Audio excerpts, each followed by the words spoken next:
Naitwa Moses Ambindwile. Mimi ni mwenyekiti wa Tanganyika Law Society kwa kanda ya Iringa. Kanda ya Iringa ina mikoa ya Iringa yenyewe pamoja na Njombe.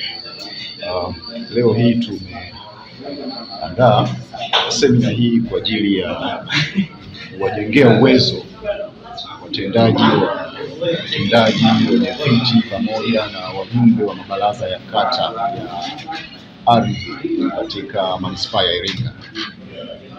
Sababu kubwa ambayo imetufanya tuweze kufanya semina hii ni kwa sababu ya changamoto mbalimbali ambazo tumeziona, hasa tunapokuwa tukifanya uwakilishi wa wananchi wanaoleta migogoro ya ardhi na nyumba katika baraza la ardhi na nyumba la wilaya ya Iringa.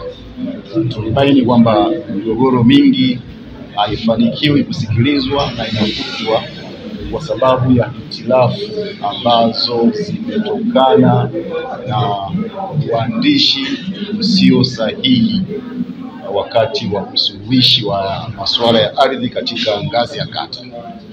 Kwa mfano, sheria inataka mabaraza yafanye kazi ya kusuluhisha tu na sio kutoa maamuzi. Sasa unakuta mabaraza yanatoa maamuzi badala ya kufanya usuluhishi.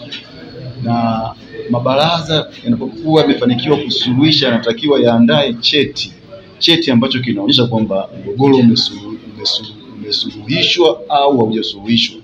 Matokeo yake ni kwamba unakuta mabaraza hayo ya kata badala ya kufanya hivyo, yenyewe yanatoa maamuzi kwamba mgogoro huu labda A ndiye ameonekana kuwa ni mshindi. Yaani mabaraza badala ya kusuluhisha yanasikiliza shauri, yanasikiliza ushahidi na kuamua mgogoro, kitu ambacho kisheria sio sawa. Kwa hiyo tuliona kuna haja kabisa ya kuwajengea uwezo wenyeviti wa mabaraza pamoja na watendaji na wajumbe, kusudi sasa waweze kufahamu. Tunajua wengi wanafanya hivi sio kwa makusudi, ni kwa sababu ya uelewa wa swala hili ambalo ni la kisheria. Lakini pia kuna masuala ya unyanyasaji wa watoto, unyanyasaji wa kijinsia, ambao sasa imekuwa ni swala ambalo kwa manispaa yetu ya Iringa liko common.